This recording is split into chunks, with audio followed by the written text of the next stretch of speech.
نہیں ہے بلکہ یہ تعریض ہے۔ تعریض مطلب زمانے لفظ، جو یہ سمجھتے ہیں ہماری مراد وہ نہیں جو ہم سمجھتے ہیں ہماری مراد وہ ہے، اور وہ یہ کہ اس وقت اس پوری سرزمین میں صرف ایک اللہ کی عبادت کرنے والا اگر کوئی ہے تو وہ میں ہوں یا آپ ہیں۔ لہذا دین کے اعتبار سے آپ دینی بہن ہو اور میں آپ کا دینی بھائی ہوں، رشتے میں ہم میاں بیوی ہیں، لیکن دین کے اعتبار سے اللہ تعالیٰ نے فرمایا انما المؤمنون اخوہ، مومن آپس میں بہن بھائی ہیں۔ لہذا آپ یہ کہنے میں یہی نیت کر لے کہ دین کے اعتبار سے یہ میرا بھائی ہے۔ اب جب ابراہیم علیہ السلام کو پکڑا، انہوں نے بھی یہ کہا، بیوی سے جب سوال ہوا انہوں نے بھی یہی جواب دیا، لیکن وہ ظالم بادشاہ پھر بھی باز نہ آیا۔ وہ اپنے روٹین سے ہٹ کر اپنی جو بدبختی میں وہ تلا ہوا ہے اور جکڑا ہوا ہے شیطان کی طرف سے، اس نے کہا میں اپنی خواہش پوری کر کے رکھوں گا۔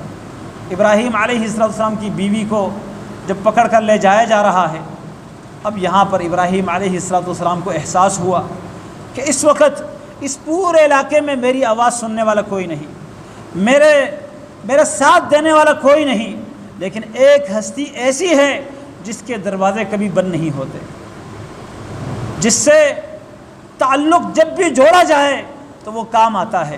وہ کون ہے؟ وہ ہمارا رب ہے، رب العالمین۔ اب جب بیوی کو لے جایا گیا اسی وقت سے یہ نماز پڑھنے کھڑے ہو گئے، نماز سے یہ ان کا تعلق ہے۔ مشکل وقت آئے، نبی علیہ السلام کا بھی یہی طریقہ ہے، کان رسول اللہ صلی اللہ علیہ وسلم اذا حزبہ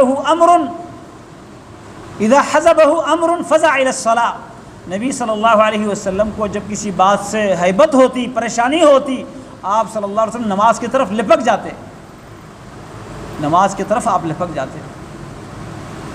آپ صلی اللہ علیہ وسلم کے جو جد امجد ہے ابراہیم علیہ السلام، انہوں نے بھی اس مشکل وقت میں کیا کیا؟ نماز کے لیے کھڑے ہو گئے، اور ان کی بیوی کو لے جایا گیا۔ اب کچھ کر نہیں سکتے، فوج، حکومت اور خود پردیس میں ہیں، مسافر ہیں، مقابلہ نہیں کر سکتے، لیکن جو حل ہے اس کو تلاش کر رہے ہیں، اور حل کیا ہے؟ اللہ سے اپنا رابطہ مضبوط کرنا۔ ان کی بیوی کو سارہ رضی اللہ تعالیٰ عنہ کو بھی لے جایا گیا، اور ایک حال کے اندر اس کو بند کر دیا گیا جہاں پر ظالم بادشاہ کو آنا تھا اور بدکاری کی نیت سے اس پاک دامن خاتون کے قریب جانا تھا، وہ اللہ کی بندی بھی وہیں پر